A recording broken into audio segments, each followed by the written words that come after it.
السلام عليكم ورحمة الله وبركاته.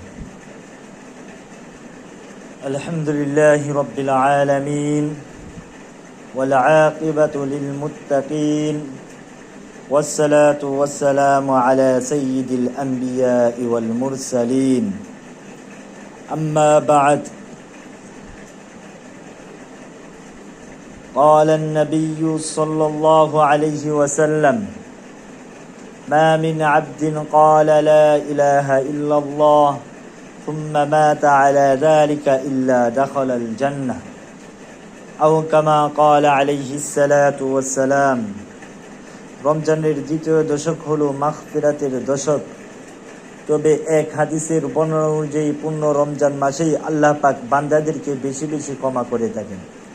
ক্ষমা পাওয়ার এই ব্যাপক সুযোগ থাকা সত্ত্বেও যদি কেউ নিজের মাগফিরাত করে নিতে না পারে, তাহলে হাদিসের ভাষ্য অনুযায়ী সে হতভাগা। তাই আমাদের নিজেদের জন্য মাগফিরাতের ব্যবস্থা করে নিতে হবে, মুর্দাদের জন্যও মাগফিরাতের ব্যবস্থা করে দিতে হবে। নিজেদের মাগফিরাত হবে তাওবা ইস্তিগফারের মাধ্যমে, আর মুর্দাদের মাগফিরাত কিভাবে হবে সেই সম্পর্কে গত কয়েকদিন ধরে আলোচনা করা হয়েছে। এই সম্পর্কে আরো একটি বিশেষ আমল কিতাবে পাওয়া যায়। শাইখ আবু কুরতুবী রহমাতুল্লাহ আলাইহি বলেন যে,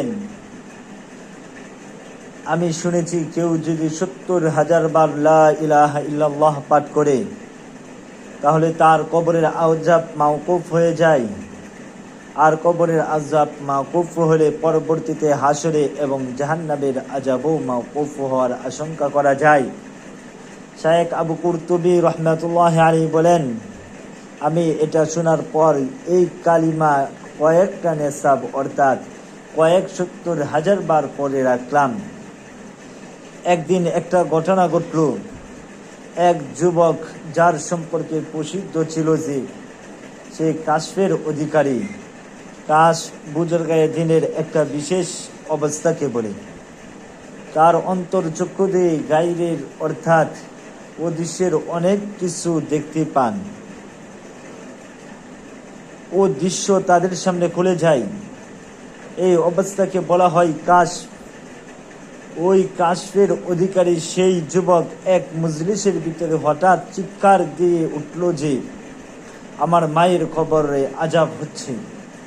তখন আমি ওই কালিমার যে কয়েকটা নেশাব পাঠ করে রেখেছিলাম, মনে মনে তার একটা নেশাব যুবকের মায়ের উদ্দেশ্যে সদকা করে দিলাম। ইতিমধ্যে যুবকের খুশিতে ভরে উঠল এবং বলল যে, আমার মায়ের কবর আযাব মওকুফ হয়ে গেছে।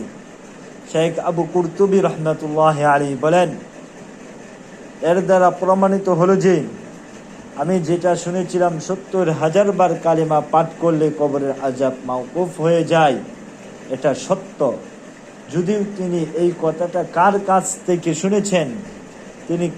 থেকে শুনেছেন, এভাবে রাসূল সাল্লাল্লাহু আলাইহি ওয়াসাল্লাম পর্যন্ত সনদ পাওয়া যায় না। সনদ পাওয়া গেলে আমরা এটাকে হাদিস বলে দিতে পারতাম। তাই যদিও এটাকে হাদিস বলে দেওয়া হচ্ছে না,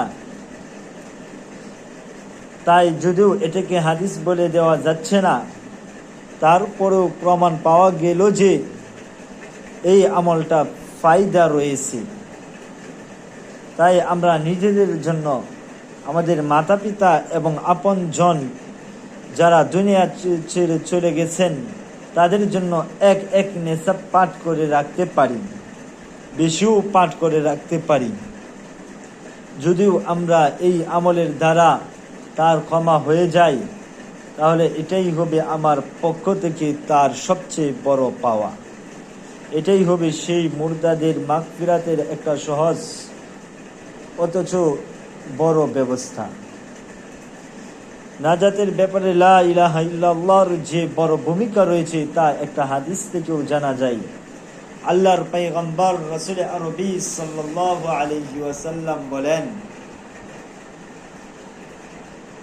মা মিন আবদিন ক্বালা লা ইলাহা ইল্লাল্লাহ সুম্মা মাতা আলা যালিকা ইল্লা দাখালাল জান্নাহ। যে ব্যক্তি লা ইলাহা ইল্লাল্লাহ বলবে, সে জান্নাতে যাবে। যদিও এই হাদিসে বহু ব্যাখ্যা রয়েছে, তবে মুখে পর্যাপ্ত বার তাকালেও জান্নাতে যাওয়া যাবে, এবং এই ব্যাখ্যা হওয়াটাই খুব দূরের নয়।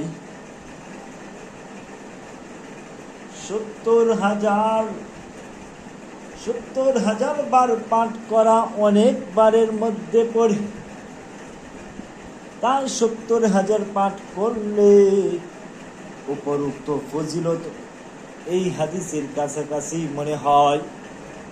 আল্লাহ পাক আমাদেরকে আমল করার তৌফিক দান করুন, আমিন।